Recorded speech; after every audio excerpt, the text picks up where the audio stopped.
Tai labas, Ramūnė, kaip keista sakyti. Sveika, Ramūnė. Bet šiandien mes vis tik esam dvi Ramūnės ant šitų kėdžių. Jo, Tai pavadino mus tėvai. taip pavadinimu. Jo.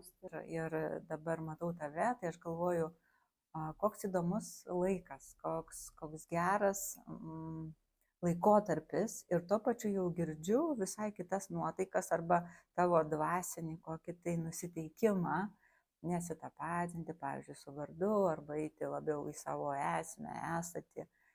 Ir atrodo, kad tu jau esi kažkokioj kelioniai, kaip ir aš, kur virsme iš vieno etapo, iš brandžios moters, gyvybingos į menopauzės laikotarpį.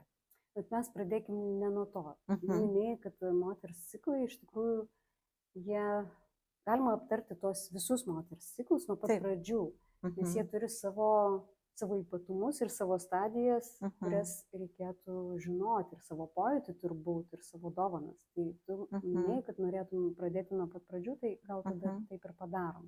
Bet man pradžia yra ta, žinai, kuri susijusi su moters branda, kai jinai pažįsta savo ciklus. Ir kažkodėl tai moteris ne taip anksti pradeda save pažinti.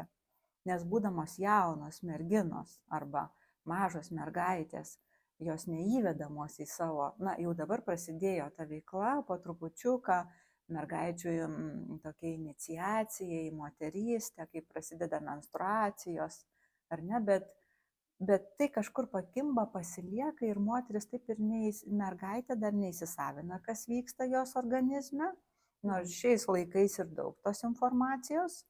O moteris arba jauna mergina jau pradeda apie tai galvoti, nes jai tampa aktualu pereiti iš merginos į moterystės stadiją, kai norisi per save į pasaulį pagimdyti vaikų, norisi realizuoti save kaip mamą, kaip moterį.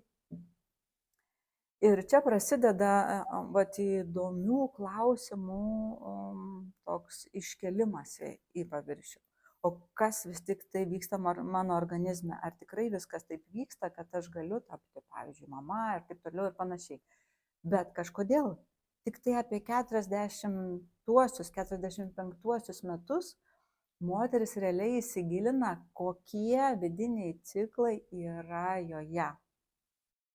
Supranti, apie kokius aš ciklus kalbu? Apie menstruacijos ciklų dovanas. Tai turbūt ir moteriams būtų svarbu išgirsti, kad tai, kas vyksta mumise kiekvieną mėnesį, jau manyje nevyksta, bet daugelį moterų, jaunų, brandžių moterų vyksta tas gražusis menstruacijų ciklas, kuris įtakoja hormonų, keičia mūsų būsenas ir keičia tam tikrus archetipus. Tai va šiandien visoms galiu pasakyti, visoms ir tau, tu turbūt žinai, kad mėnesis turi maždaug 4 savaitės, kiekvienas mėnuo. Ir tos 4 savaitės mūsų gyvenime labai skirtingos, priklausomai nuo to, kas vyksta mūsų paslaptingame kūno pasaulyje, nuostabiam, tobulam pasaulyje, kur mažytis kiaušinėlis ir jo brendimas arba jo mirtis įtakoja mūsų būsenas. Padaro didelius virsmus per mėnesį. Taip. Tai dalinkime mėnesį į 4 savaitės. Kiekviena savaitė atitinkamai su kiaušinėlio vystymosi atitinka tam tikrą archetipą. Raudonojo mėnulio knygoje Mirandos Grey, labai gera knyga, bet sunkiai moterims skaitosi ši knyga. Tai šioje knygoje labai kaip ir paprastai viskas gražiai išguldyta. Ir tos savaitės turi kiekviena tam tikrą archetipą. Ir tie archetipai gyvena mumise.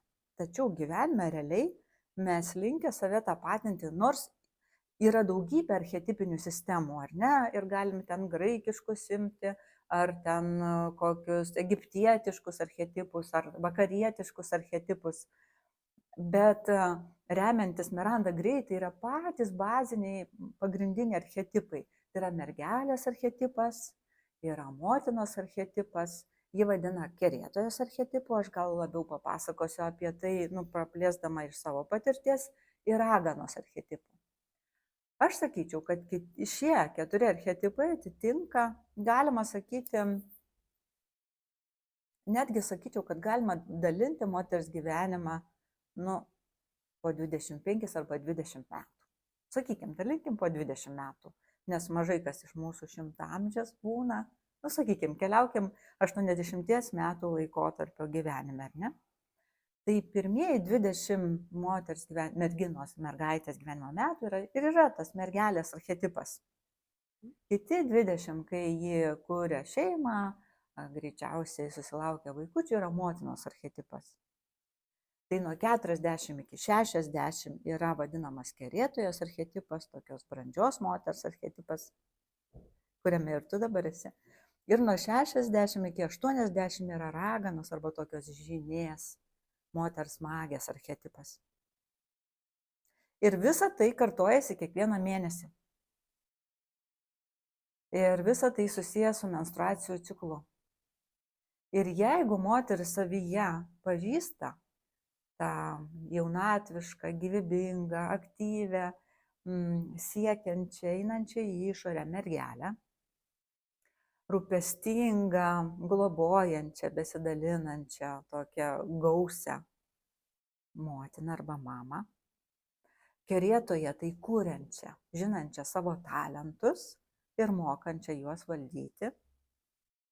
Ir tą raganos archetipą kaip moteris žinės, kaip moteris mistikės, kaip moteris vienuolės, kaip moteris išmintingos moters archetipą, kuris susijęs su paskutiniu 20-mečio moters gyvenimo etapu. Jeigu moteris turi ryšį su savo šaknim, su savo mama, su savo močiutėms, praomotėms, su visa moteriška linija, su savo menstruacijų ciklu, su ta paslaptinga kraujavimo misterija, galima sakyti taip, su gyvybės šaknim. Jeigu nujaučia savo šaknis, ji turi ryšį su tuo archetipu. Bet kai sakiau, kažkokiame etape, moteris dažniausiai turi ryšį tik tai iš 4 su 2 dažniausia. Pavyzdžiui, moteris užstrigusi motinos fazėje. Motina vyrui, motina vaikams, motina visiems aplinkiniams. Ir niekaip negali atsipalaiduoti, pasidžiaugti, įkvėpti savęs, įkvėpti gyvenimo, įkvėpti išorės, kelionių, kažkokių išorinių veiksmų. Ir užstrigusi, pavyzdžiui, motinos archetipe ir tokios išmintingos moters archetipe, kur jinai, kai nebūna su vaikais ir rūpestingai, daug laiko skiria ten savišvietai, meditacijoms, kažkokiai savianalizai ir taip toliau ir panašiai. Tokios moters archetipe, archetipinis tas fonas bus toksai, kad ji galbūt neturės tokio lengvo, gyvybiško, jaunatviško, kūrybiško džiaugsmo. Ir nežinojimas šitų archetipų arba tai, kaip jie keičiasi kiekvieną savaitę, nepakvietimas jų į gyvenime, jos gyvenimo fone bus labai rimtas, atsakingas, ko pasėkoje tolimesniuose etapuose labai sudėtingas. Tai sakau jau iš menopauzės pozicijų, nes tai labai susiję. Taip, kaip mes pažįstam save menstruacijų ciklo tam fone, labai svarbiai ir tiesiogiai persineša į menopauzę. Tai šiandien žinutė moteriams, kurios yra jaunesnės už mane ir tavo amžiaus moteris, šiandien yra laikas pažinti save ir tą įvairovę ir tuos archetipus, kurie kartojasi kas mėnesį, pažinti, pripildyti trūkumus, pakviesti tuos, kurių mes neturim savyje ir jaustis kuo labiau pilnatviškai. Kaip tą padaryti, kaip tas vyksta? Kodėl moteris pastringa tose fazėse ir nenori pažinti save? Pastringa todėl, kad mamos buvo pastrigusios, pastringa todėl, kad išmoksta tai pastrigti, jau kažkur tas pavyzdys labai įaugęs į kraują, bet kai pastrigome kažkada, tai mūsų uždavinys atstrigti, tam, kad gyvenimas būtų pilnatviškesnis.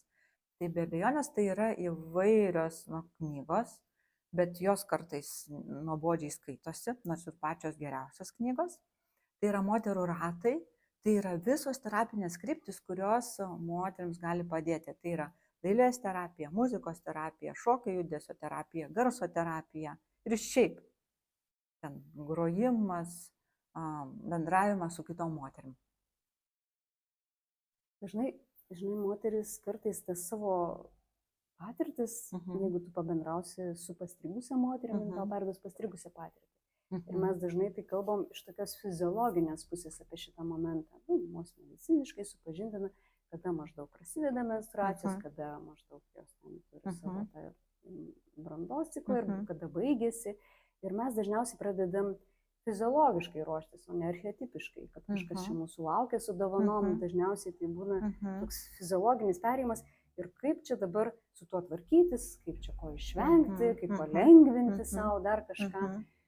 Tai kol neaktualu, dažniausiai nelabai kas ir domis. Kai jau tu atsirandi ant slenksčio, taip pat ir merginos informuojamos, kai jos yra ant slenksčio, jos mato, jos kažką girdi, jos kažką lyg ir nutuokia, bet jau kai yra aktualu, tada mes atsirandam ties to informaciniu pagrindu.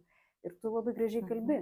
Tu kalbi gražiai apie šitus momentus, kai lyg ir leisdama moteriai patirti tą apdovanojimą. Taip. Ta kiekvienos stadijos galimybių dovana. Taip.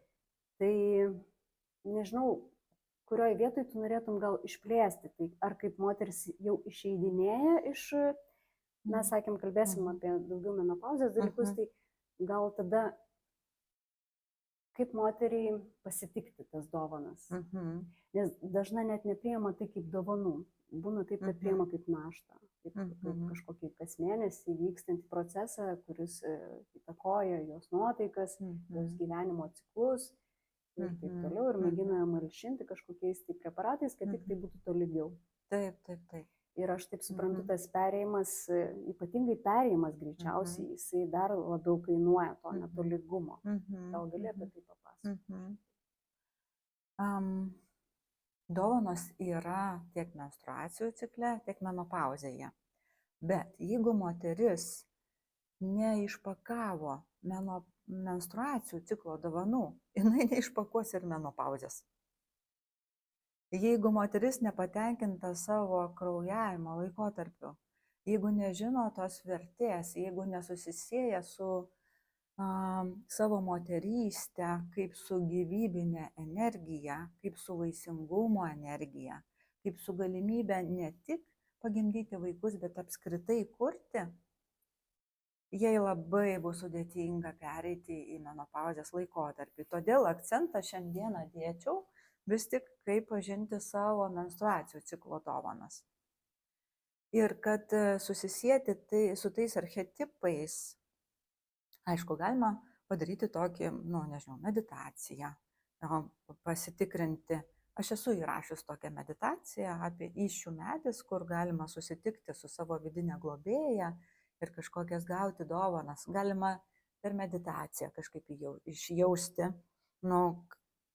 kaip aš esu ryšyje su menstruacijos dovanomis. Tačiau, kol tai netampa įkūnyta, kol tie archetipai nepasireiškia per kūną, kol mes jų neiššokam, arba neišdainuojam, arba neišpiešiam, tai kas artima kiekvienai, kokia meno terapijos kryptis galėtų būti artima kiekvienai, informacinė lygmenyje tai neveikia. Jeigu be meno, ar yra galimybė be meno? Moteris kartais labai techniška, žinai, ir jai... Analitiška. Taip, ir nebūtinai gal kiekvienai tą meno stadiją yra priimtina. Ramūnė, aš manau, kad iš savo patirties, kurią turiu beveik 23 metus, moterų ratų vedimo ir tam terapiniam kontekste, galiu pasakyti nu, vat, kad neišeis be meno. Neišeis su savo moteriškom dovanom susitikti, neprisilietus prie jokio meno.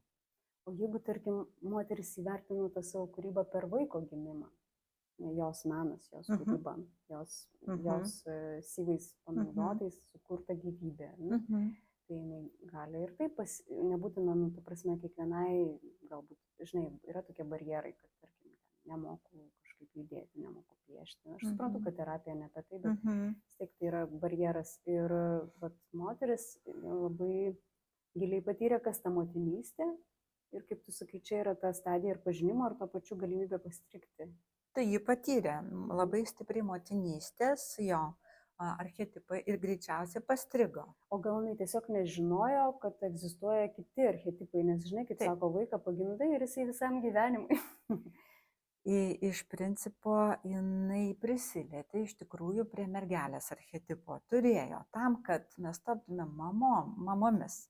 Mes turim įsijungti savo tą tokią, nu, šiek tiek savim patenkintą, mokančią judėti gyvenime. Veneros fazė.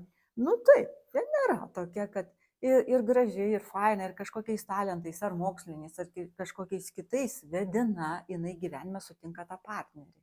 Na, mūsų hormonai mus veda taip, kad jeigu nebūtų hormonų, nieko nebūtų. Mes nesusitiktumėm. Tiesiog, jeigu nebūtų hormoninės veiklos, tokios, taip, kurie yra mumise, tai yra didelė dovana. Tie svyravimai, tas ciklas, tas pokytis kiekvieną savaitę yra didelė dovana. Nes kitaip mes neitumėm, nekurtumėm, nenorėtumėm savęs parodyti, būti pamatytos, sutikti mylimai ir taip toliau ir panašiai.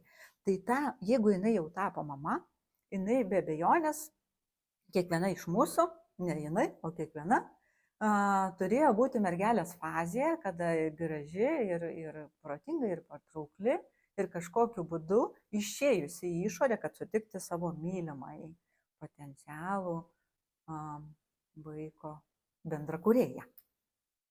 Tai mergelės fazę tikrai pažįsta, bet moteris linkusios taip įkristi į tą motinos vaidmenį, kad to žaismingumo ir gebėjimo save reikšti taip gana aktyviai, kai kurios moteris pameta, kai jau įkrenta į tą motinos fazę.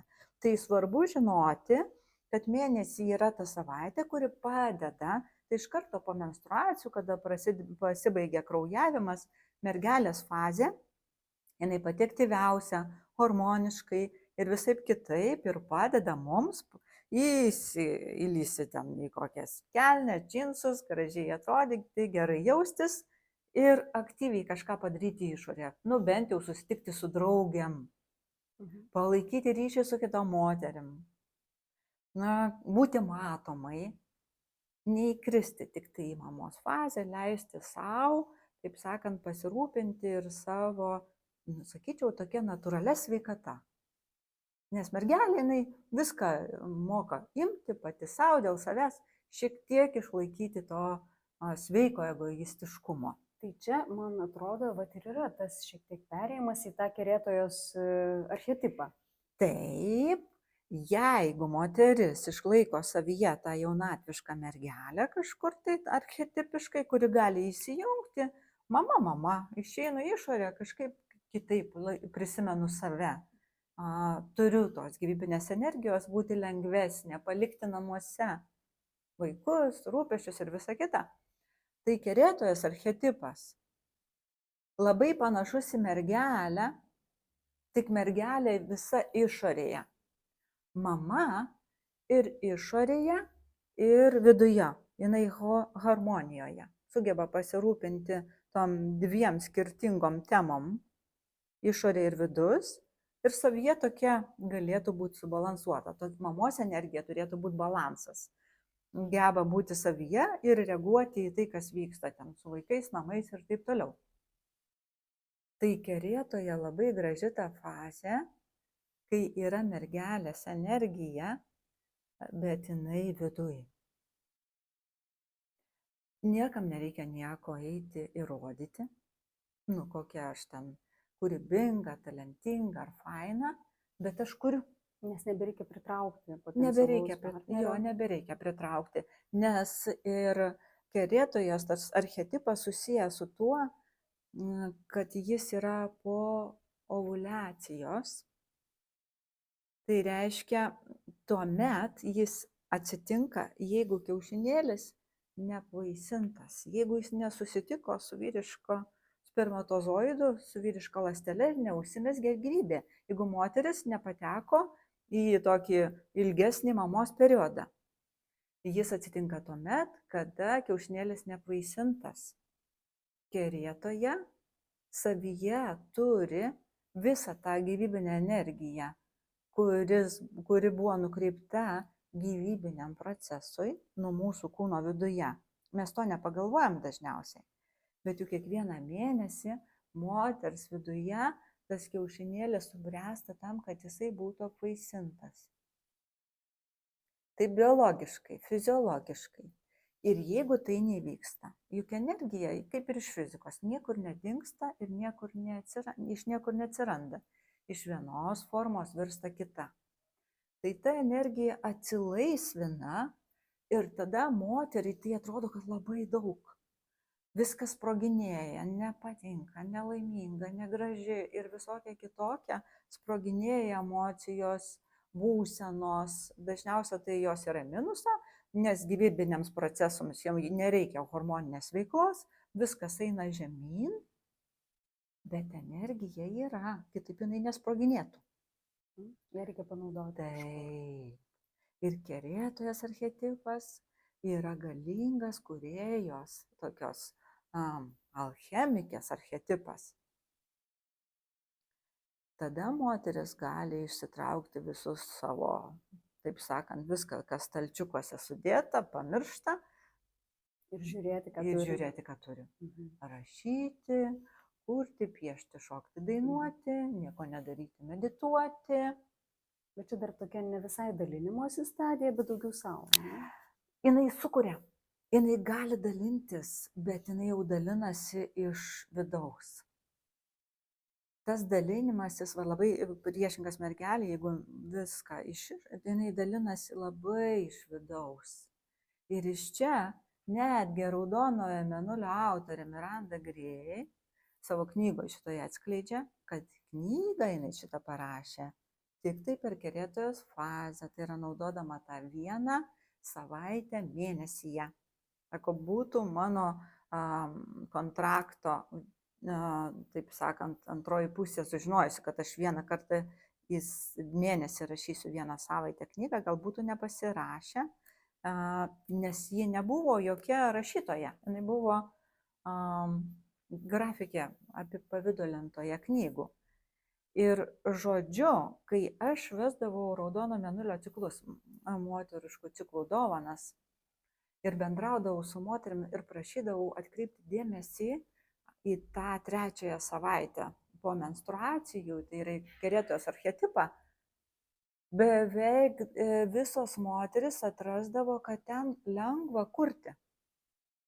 Todėl, kad ta, biologiškai, fiziologiškai dauginimosi funkcija nurimsta, nieko nereikia ieškoti, kiaušinėlis jau iškeliavęs kitais reikalais, taip sakant, keliaus įsčių takais išsivalyti ir tada moteris kažkuria prasme iškvepia, bet nemoka to padaryti, galėtų iškvėpti, bet ir tos, kurios atkreipia dėmesį, kad tą chaotišką emocijų energiją gali panaudoti nurimimui, galų gale netgi ir malonumui, įvairiam malonumui. Žodžiu, reikia didelės savistabos, kad pastebėti, kad tai ne tik tai chaosas, kuris vyksta kas mėnesį. Tai yra kūrybinė energija. O ir tokie visokie virsmai. Ir kaip jie jaučiasi. Ir ką tu nori su to daryti, neslopinti, neignoruoti. Nes aš taip suprantu, kad visiems šitiem ciklam praeiti dažniausiai trukdo tas, kad mes kažką bandom neigti. Ignoruoti, kad tai yra, kad tai su mumis vyksta, kad tai mus įtakoja, kad gal vyram taip ne visai taip yra, ne taip yra.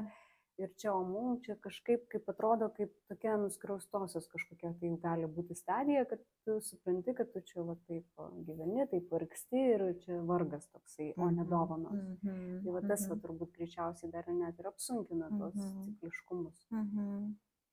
Moteris, kuri suvokia, jau suvokia, arba bent jau suabejoja, išgirdusi, nu kad ir šiandien, pavyzdžiui, išgirs kas nors mūsų kalbantis ir galvos, čia galima gal kažkaip tai kitaip pažiūrėti, panaudoti, galima pasigilinti, pastebėti save bent mėnesį laiko. Aš manau, kad jeigu tik atsiranda bent mažiausias kabliukas, kaip ten yra iš tiesų manyje ir kaip aš galiu tą išsipakuoti, ar aš galiu atrasti laiko tai pastebėti ir pastebėti, kad kiekvieną mėnesį tai manyje vyksta.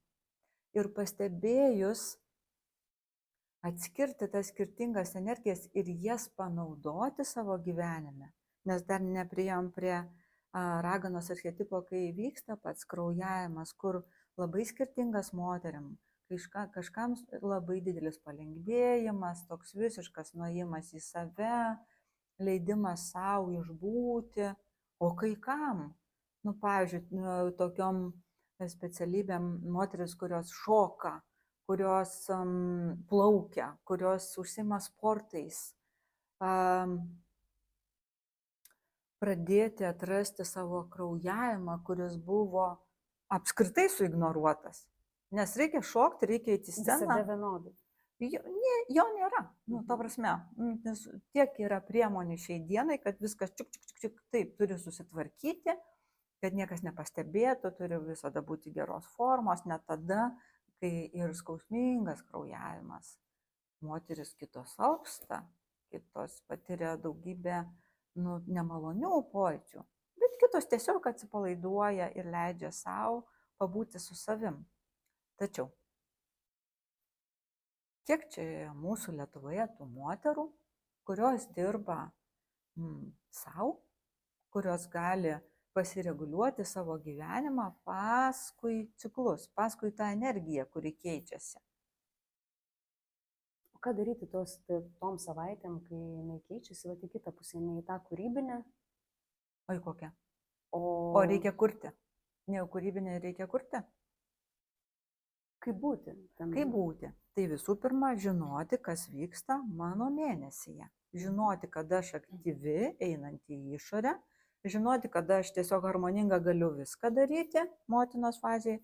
Žinoti, kada aš galiu būti, moteris tai vadina PMS, vyrai tai vadina dažniau PMS-u. Jei PMS-as, jei blogai, jei nevaldoma, kerėtojos. Pati kūrybingiausia, sprogstinis, chaotiška. Nes daug energijos. Daug energijos, jo. Ir žinoti, kokią energiją man duoda raganos fazė. Tai čia prieš pat prasidedant jau kraujavimą. Raganos fazė prieš pat. Raganos fazė kai prasideda. Kai prasideda. Arba prieš pat. Prieš pat ir kai prasideda ir kai vyksta kraujavimas ir baigėsi. Panašiai taip ir baigėsi. Raganos fazė tada, kada vyksta kraujavimas. Ir vėl mergelė, vėl motina, vėl kerėtoja, vėl raganos. Taigi tavo cikliškumą žinant, vis tiek mėnesyje mes nusimatom kažkokius dalykus. Kaip bebūtų, bet kokiame darbe yra erdvės kai ką nusimatyti. Scenoje sudėtingiau, ar ne? Tada, kada mes, aktorės, šokėjos, dainininkės sudėtingiau, bet operos solistės kartais nusimato dublerius, todėl kad žino, kad balsas neskamba, jeigu yra menstruacijos laikotarpis, balsas neskamba, todėl jos turi nusimatyti. Tai pažinti savo energijų kaitą mėnesyje, tai yra mūsų, atsakomybė. Norint gyventi harmoningai. Nes kitaip, jeigu aš ignoruoju savo moteriškumą ir tas dovanas, ciklo dovanas, ką aš darau? Aš galiu kitą scenarijų papasakoti, ar ne? Tai aišku, kad per menstruacijų laikotarpį, per kraujavimą įsidėsiu visas įmanomas priemonės, eisiu į sporto salę, uždėsiu savo didžiausią krūvį, duosiu savo kažkokią tai dietą. Ir esu girdėjusi iš moterų, tiesiog per tas dienas ten, pavyzdžiui, nevalgyti, kas yra didžiausia nesąmonė, mano akimi žiūrint. Kai reikia pasirūpinti savimi, būti švelniai su savimi, įsiklausyti save, duoti krūvio, duoti kažkokio disciplinos, režimų, dietų. Kaip su botagu. Bet taip daugybė moterų daro. Deja. Dėl to, kad galbūt nejaučia ir nežino. Ir tai, kad nejaučia ir nežino, gal todėl, kad ir mamos panašiai darė, gal todėl, kad tik taip jaučiuosi sėkminga ir reikalinga, tik taip pasieksiu rezultato. Ir tada, kada mes užvedam save siekti rezultatų, mėnesis iš mėnesio, tai aišku, apie kokias ciklo dovanas galima kalbėti. Net ir augalai auga cikliškai pagal mėnulį, vienus sodinti reikia, tada mes tos ciklus kaip ir paisom, o gaunasi savo, mes jų paisit kaip neįtin linkę. Ne? Ir dar daugiau tie archetipai ir besikeičiantis fazės mūsų organizme, jos susijęs su mėnulio ciklais ir susijęs su, galima priskirti sezonus. Mergelė tai yra pavasaris. Natūraliai, pirmieji mūsų gyvenimo metai iki 20, tai tikrai yra pavasariniai, ar ne? Daug energijos, daug įkvėpimo, daug dinamikos. Paskui vasara, kai jau atsiranda šiek tiek brandos, bet toksai žydėjimas jo. Motinos fazėje vasara yra. Rudens fazė yra kerėtoje, tai yra derlius. Ir čia, užbėgdama šiek tiek į kitą temą, pasakysiu, kad kerėtojos fazė yra, mano akimis, tai yra menopauzės pradžia. Apie derlių, kai atvirkščiai fizinė prasme moteris jaučiasi išsekusios, praradusios, nevaisingos, kažkaip pasibaigusios, nereikalingos. O čia moteris yra kerėtojos fazė ir čia yra derlius. Čia yra tai, kad aš jau viską subrandinau ir dabar atėjo laikas pasauliui parodyti, pasinaudoti, pasidalinti. Tai vad, kerėtojos fazė yra ruduo ir be abejonės raganos arba kraujavimo fazė yra žiema. Tai yra toks pasiruošimas kitai kelioniai. Arba tiesiog pasitraukimas iš daugybės dalykų, nes jie natūraliai tampa nebeįdomus. Tai yra jau ta pomenopauzinė fazė, kai moteris yra ir močiutė, ir prosenelė. Jinai jau turi kitas veiklas, kitokį dalymąsi, ir labiau nuėjusi į savo vidų. Tai kaip nepažinus tų energijų gyventi, tai reiškia tikėti prieš ciklus. Arba, nesąmoningai tikėti, kaip tekasi, taip ir teku. Aišku, daugelis turi intuityviai, jeigu jaučia moteris savo kūną, jeigu jinai kažką veikia su savo kūnu, jeigu įsiklauso, tai kažkaip juda su tom bangom, tais ratais juda. Bet moteris, kurios daugiau turi tą logišką mąstymą, kurios analitikės, kurios mokslininkės, kurios užstrigusios kažkuriam cikle, tai tikrai praleis tas dovanas kažkur tai. Kiekvieną mėnesį kažkur pames, kažkur praleis, kažko nepastebės. Tai moteris tikrai labai linkiu įsiklausyti, praeiti nors vieną tokį gerą kursą, kur ir ne tik informacija, bet ir kažkaip įsiklausimas į savo kūną ir stebėjimas, nors vieną mėnesį pabūti tame ir gyvenimas tikrai pasikeis. Tai va dar apie tą perėjimą tada, jeigu galim jau pereiti į tą patį paskutinį archetipą ir paskutinę fazę ciklo, tai... Apie raganos? Ten atsitinka visokių tokių fiziologinių momentų, taip kaip aišku ir prasideda atsitinka fiziologiniai momentai, taip pat ir kaip ir baiginėjasi, jie kažkaip baigėsi netolygiai, visokie sveikatos tokie pojūčiai atsiranda, kaip su jais būti, kaip juos priimti, kaip suprasti. Na, moteris turėtų būti akylesnė savo menstruacijų ciklui. Na, turbūt jau pradedant šiais laikais 40-uosius metus. Tam laikotarpiu nuo 40 iki 45 metų jau vyksta perimenopauzė. Aš, kai vedžiau menopauzės virsmo laikotarpį, pasiruošimo menopauzės laikui šokio judesio terapijos užsiėmimus, tai buvau nustebusi, kad trečdalis moterų buvo apie 44 metus. Tai yra jaunesnės negu aš laukiau, negu aš įsivaizdavau. Galvojau, kad visos jau ruošiasi tiesiog. Deja, ne.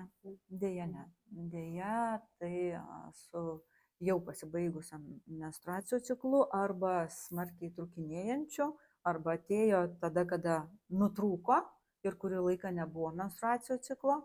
Vat ta ragana po truputėlį išeidinėja labai skirtingai moterim, labai individualiai. Kažkam trumpėja ciklas. Menstruacijos tampa mažiau gausios. Sakykime, sutrumpėja nuo 4-5 iki 2 dienų, kartais iki 1. Labai gerai, jeigu tai vyksta taip palaipsniui, po trupučiu, kad ciklas trumpėja, menstruacijų gausa mažėja ir moteris labai švelniai pereina. Bet tai būna? Būna. Ir aš taip patyriau labai švelniai ir gražiai tokią pabaigą. Bet būna ir atvirkščiai, kai atsiranda labai gausios menstruacijos, nesustoja visą mėnesį, būna ir 2, ir tada reikia chirurginių priemonių, reikia medicinos pagalbos, reikia kompetitingos ginekologų intervencijos. O kaip, ar čia yra taip, kad to kažkaip galima išvengti ir tą pasišvelninti, ar čia tiesiog fiziologiškai mes skirtingai sudėti ir va taip? Manau, kad fiziologiškai mes skirtingai sudėti. Tačiau mėnulio ciklų užsiėmimuose, tas atskleidinėjant dovanas, moteris pastebėjo, kad jeigu jos turi skausmingas menstruacijas ir jos pradeda stebėti save, pradeda gilintis, švelnėja, dingsta skausmai. Turėjau nepaprastai gražių akimirkų, nes tą ciklą vedžiau ne vienus metus į skirtingose miestuose, skirtingose šalyse ir turėjau daugybę gražių liudijimų susilaukiančių moterų, pastojančių po 10 metų nesusilaukimo. Tai buvo ir tada supratau, kad tas įsiklausimas į save ir pažinimas savo energetinio to ciklo, tai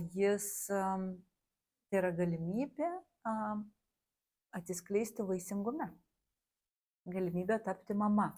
Tai tas dėmesys savo, aišku, yra pirminis, visų pirma laiko skirimas savo, paskui dėmesys savo kūnui, pažinimas savęs. Jis taip subtiliai moterį pertvarko, kad jį jaučia, kada yra ovuliacija, jį jaučia, kada yra galimybė pastoti, jį jaučia, kada jau prarado tą galimybę, jį jaučia savo vaisingiausias dienas ir tai yra puiku, ir tai yra tuomet galimybė tapti mama. Tai irgi moterims, kurios kažkaip ieško tų savo nepastovimo, nevaisingumo priežasčių, siūlau išbandyti tokį ciklą, kuris bebūtų, siūlau skaityti, analizuoti, gilintis, tam, kad vis tik išjaustų, kas geriausia, o nesinaudotų išoriniais, netgi pačiais naujausiais medicininiais pasiekimais pastojimo prasme. Visų pirma, išbandytų savo išmintį, o paskui jau kažkokias kitas priemonės. Tai grįžtant prie klausimo, kaip tas perėjimas į tą paskutinį ciklą. Pasišvelninti savo kažkaip, pasidėti, informuoti save, kaip dabar sakai, kad tos žinios jos padeda kažkaip susivokti ir ką tada toj pačioj stadijoje veikti, daryti, patirti. Tai visų pirma, nepraleisti menstruacijų ciklo dovanų ir susižiūrėjimų, kas kaip veikia mano organizme, totaliai, 100%. Nepalikti tai savygai, galvojant, kad ateis menopauzė ir viskas natūraliai eis ir praeis. Yra tokių moterų, kuriams taip atsitinka, viskas natūraliai. Bet tikriausiai mažuma, nes man rašant magistrinį darbą šią temą, apie šokio judesio terapiją kaip pagalbininką menstruacijų virsme, menopauzės virsme, buvom labai menstruacijose. Tai Airijoje ir Amerikoje buvo daryti tyrimai, kiek vis tik moterų sudėtingai pereina į menopauzę ir jaučia simptomus stiprius. 77% pagal mokslinius tyrimus moterų, kuriams nepavyksta taip tėkmėje pereiti.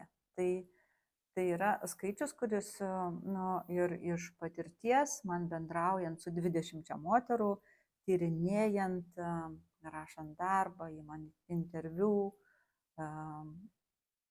paaiškėjo, kad nebuvo iš 20 moterų nei vienos, kuriai nebūtų kažkokių simptomų ar būtų labai lengva. Tai mėnulio dovanos yra pirminis dalykas, ką reikia įsisavinti. Vienu žodžiu, sužinoti, kas pasibaigė, vis svarbu žinoti, o kas buvo, o kas yra, kad žinoti, kaip ten turėtų keliauti toliau. Ir nuo 40–45 metų, čia priklausomai nuo moters gyvybingumo, jeigu jinai būna šiais laikais ir 40 moteris gimdo, tai aišku, jinai nepradės domėtis menopauzė 40, ar ne? Šiek tiek atitolina tas vėlyvas gimdymas. Bet man atrodo, kad labai svarbu visuomet įsiklausyti be savo fizinio kūno, be apsilankimo pas ginekologę būtinai kiekvienais metais, bent vieną kartą. Pasidomint, kaip veikia kiaušidės, galima echoskopu, ginekologijai dalyvaujant sužinoti, kokiame etape esu, kaip aš einu link to jau, sakykim, nuo 45, sakykim, apie tai domėtis.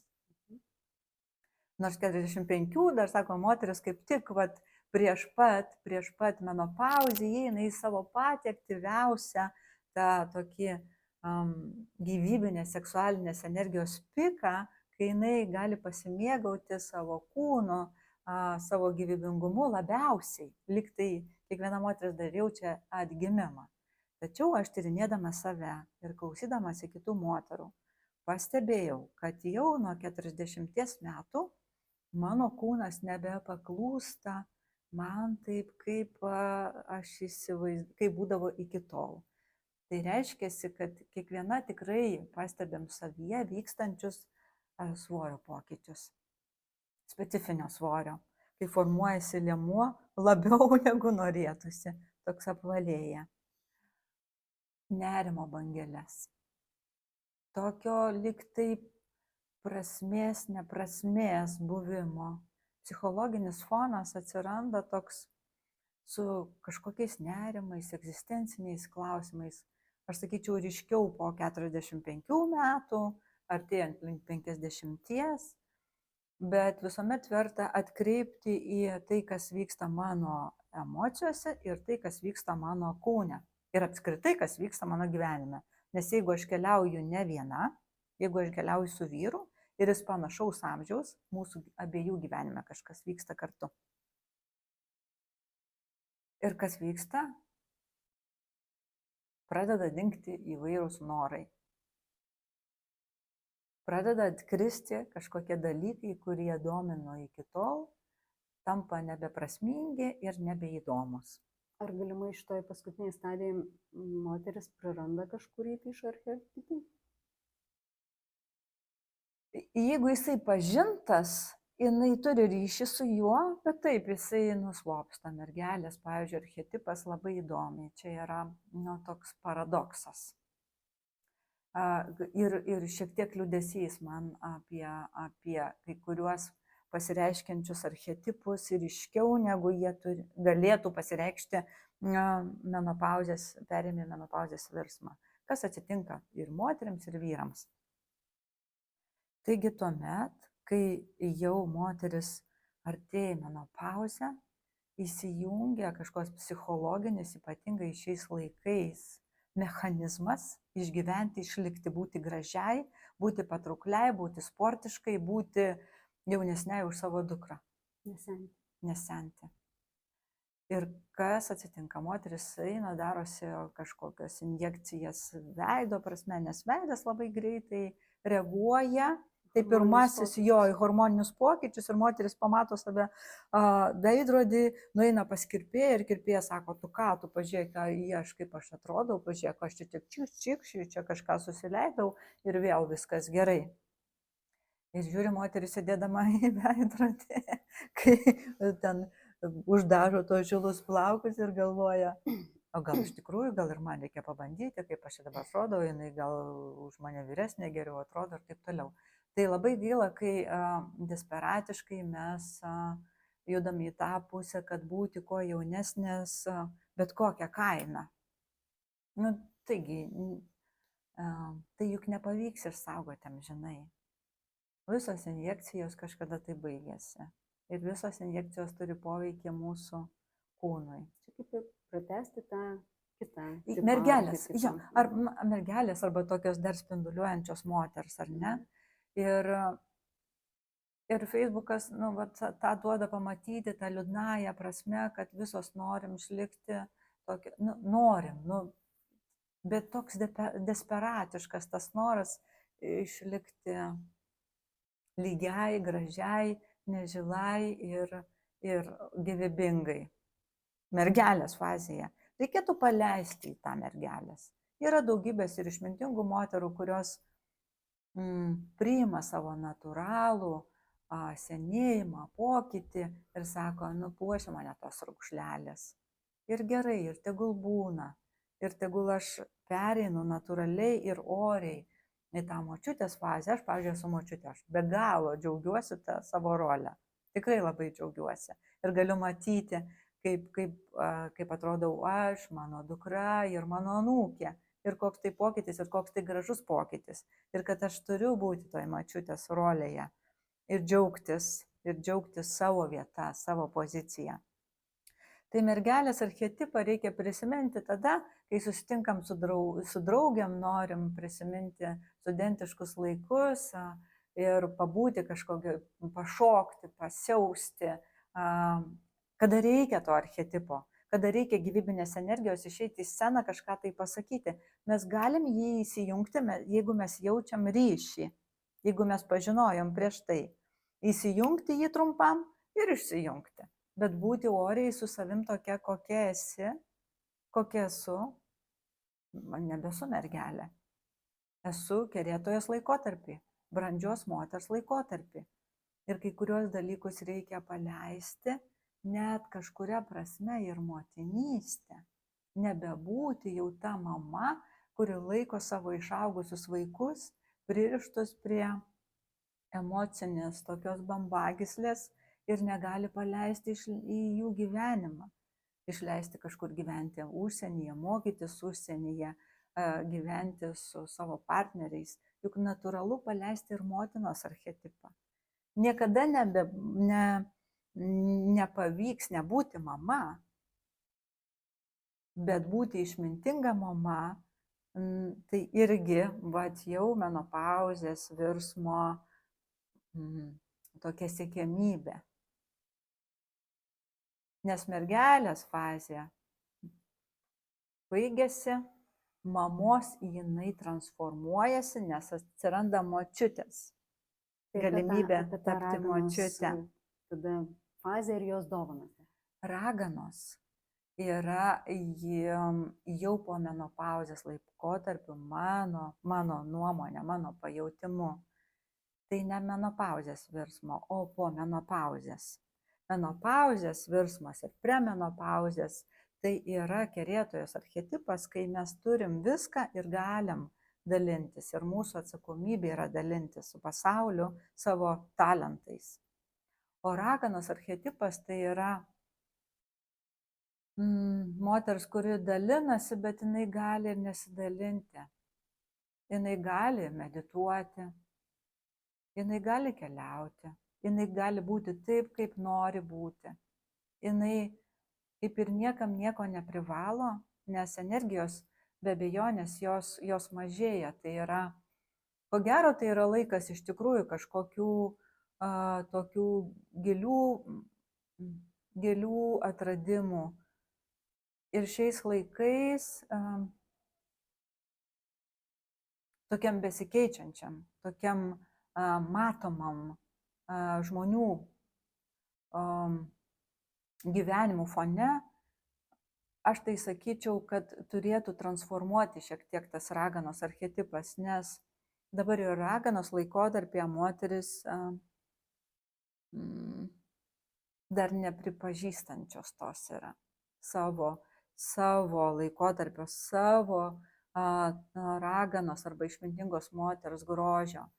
Aš manyčiau, kad aš galvoju, kad savo laikė aš ko gero atsitraukinėsiu nuo informacinių technologijų, kaip dabar esu atsitraukusi nuo televizijos, pavyzdžiui, arba ten laikraščių, informacijos priemonių, labiau pasirinkusi kurti savo gyvenimą ir būti ryšyje su savo vidiniam būsenom ir žmonių būsenom. Aš pasirinkusi kažkokį pasaulio sluoksnį, informacinį sluoksnį, nebūti su juo kontakte. Tai raganos periode, manau, kad sąmoningas pasirinkimas būtų būti labiau tokioj meditacijoj, ryšyje su anūkais, su vaikais, su pačiais brangiausiais, artimiausiais ir atsiliepti į pasaulio impulsus, kurie pakviečia pasidalinti. Bet tuo pačiu saugoti ir branginti savo energiją tolimesniai kelioniai. Kelioniai po gyvenimo, po matomo gyvenimo. Netgi tas priešinimasis, man atrodo, jisai netgi sudėtingiau leidžia išeiti. Nes jeigu mes dar už kažko laiko mes kabinamės, o čia tokie gal atotrūkio taškai gaunasi. Reikėtų, manau, kad išbaiginėti santykius. Aš nesakau, kad 60, bet artėjant kiekviena turbūt pagal pajautimą savo, bet man atrodo, kad mūsų atsakomybė išbaigti darbą su savim, savo kažkokius neišrištus karminius mazgelius, išrišti taip, kad mūsų vaikams ir anūkams būtų geriau. Kitaip sakant, padaryti viską, ką įmanoma padaryti savo gyvenime, tampant tokią geriausią savo versiją. Ir kaip atsakomybę prieš kaip savo giminės liniją, kuri eina po manęs, ir užsiimti tą veiklą, kuri yra naudinga, švelniai taip naudinga pasauliui, o aš manau, kad pasauliui naudinga mūsų ramybė. Pasauliui naudinga kiekvieno žmogaus susivokimas, kas aš esu, judant į tą klausimo atsakymą, kas aš esu. Tai man asmeniškai tai vis labiau apie meditaciją, apie vidinę kažkokią kontempliaciją, gal kažkokią užrašymą, parašymą, kažko, ką aš sukaupiau, ką aš noriu palikti po savęs. Gal tiesiog kapstymas į sodelį, auginimą gėlyčių, bendravimą su anūkais ir vaikais. Ar gali būti, kad anksčiau žmonės, moteris geriau tą jausdavo, Aš manau, kad tą taip. cikliškumą? Aš manau, kad taip. Natūraliai geriau jausdavo. Manau, kad taip. Nes nebuvo gal prisirišę prie taip stipriai prie tokių Prie visko, jo, prie daug. Ir kažkaip vat, atsirišti, man tai tas paskutinis etapas, raganos etapas, apie atsirišimą, paleidimą, vis sugrįžimą prie savęs, prie savo dvasinio centro, prie pasilikimą su klausimu, kas aš esu, kaip aš toliau keliausiu, kiek man energijos reikia tai kelioniai ir kur aš suvokti tą tolimesnę kelionę, kur aš einu, kai aš išeinu iš savo kūno. Galim dar truputėlį pabaigai, jeigu taip skamba iš tikrųjų, kaip aš vienas eičiau per visus tos ciklus, bet jeigu tame yra partnerystė, kaip kažkokį tai palydinti žodį, kaip toje partnerystėje per tuos ciklus keliauti geriausiai būtų?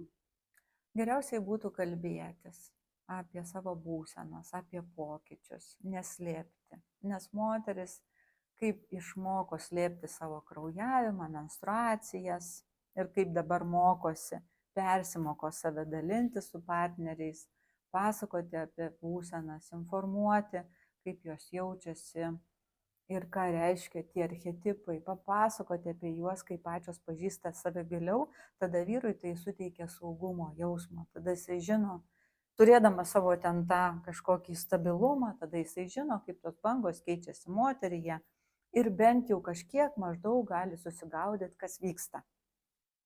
Tai partnerystėje svarbu kalbėtis, dalintis ir nutraukti tą šydą nuo paslapties, tabų ir viso kito. Kiekvienoje moteriai tai skirtingai gyvena, kai kuriuose labai stipriai, nepasakos nesidalinti, net ir vyrams daugeliui man tai neįdomu, man tai nepatinka, man tai sukelia daug neigiamų jausmų žinojimas, ten, pavyzdžiui, apie menstruacijų ciklą.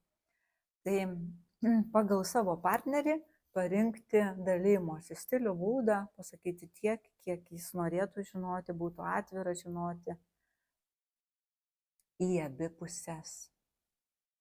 Nes vyrai irgi išgyvena labai stipriai. Yra tokių vyrų norinčių, kuriem tokias lekcijas, paskaitas būtų labai naudingos? Aš manau, kad būtų labai naudingos ir dabar yra, manau, kad jau tokių istorijų arba tokių moterų, kurios dalinasi ir aš asmeniškai mielai papasakočiau vyrams apie menstruacijų ciklą ir pagrindinius archetipus ir apie tai, kaip jie galėtų padėti savo moteriai arba bent jau ramiai stebėti ir neįsitraukti į kokius momentus.